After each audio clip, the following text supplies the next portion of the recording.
Hari ni hari Ahad 29. Puasa ke berapa dah tak? 28. Birthday Fatimah hari ni. Okey, Ijah. Cepat pergi dekat pokok apa adik Fatimah. Tu dah pokok durian. Sini. Tunjuk mana pokok adik. Pokok ni pun setahun dah maksudnya. Duduk sebelah dia. Beri sebelah dia. Beri sebelah dia. Pandai ya. Ya, sini ya ni.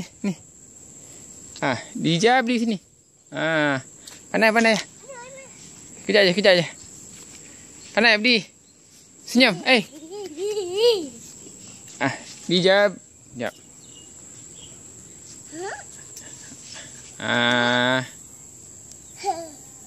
Jangan bergerak je. Mantu. Inilah.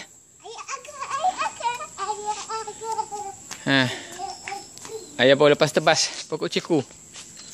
Habis tak buah. Habis lapang. Tadi senang anak-anak nak main bola sepak. Tak kacau. Tadi 3 pokok kelapa lagi. Sinilah laman belakang. Tahun ni. Yang pokok ciku. Pokok cili ya.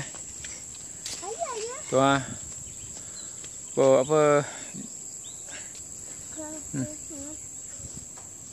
Tanam lah apa yang patut. Pokok 5 bali. Tengah berbuah tu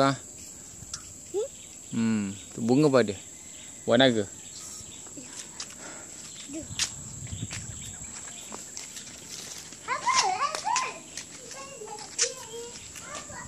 Ini pokok